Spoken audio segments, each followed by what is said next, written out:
Je suis François Guillotot, président de la société Sateco. Sateco est une société qui existe depuis 60 ans, qui fabrique du coffrage métallique et par son savoir-faire réalise aussi en sous-traitance des constructions en mécano-soudure pour l'industrie.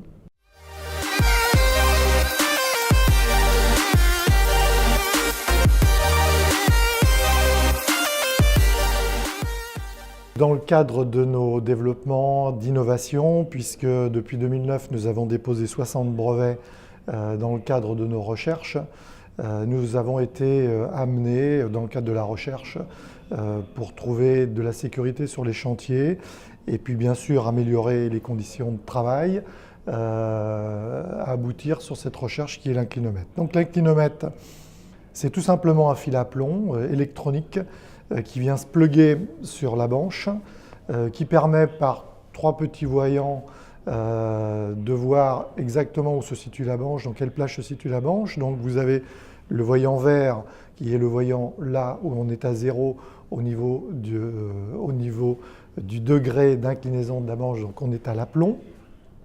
Le voyant orange qui permet la plage de réglage et le voyant rouge qui indique que la banche est dans une position dangereuse.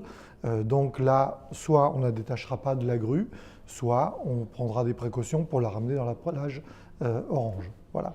Donc l'inclinomètre aujourd'hui, c'est une première application, mais bien sûr à partir du moment où cet inclinomètre permet de donner des indications, il pourra être étendu à d'autres applications du genre je fais le réglage en automatique de la banche ou je fais des réglages de grands trains de banche à partir de peut-être des vérins du type take-off qui permettront à partir d'un iPhone, à partir d'un smartphone, de pouvoir faire le réglage complet d'une banche. Mais ça, c'est pour après, c'est pour le prochain concours auprès de vous, le Sageret.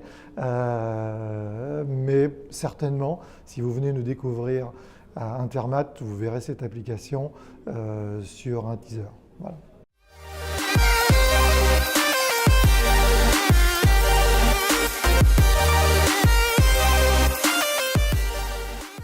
Ce vérin take-off est un dispositif qui permet de venir coffrer des dalles en béton pour la construction des logements et tout bâtiment à des hauteurs ergonomiques, c'est-à-dire qu'on va situer les plans de travail qui habituellement sont assez hauts, 2,50 m, 3 m, 4 m, à 1,10 m.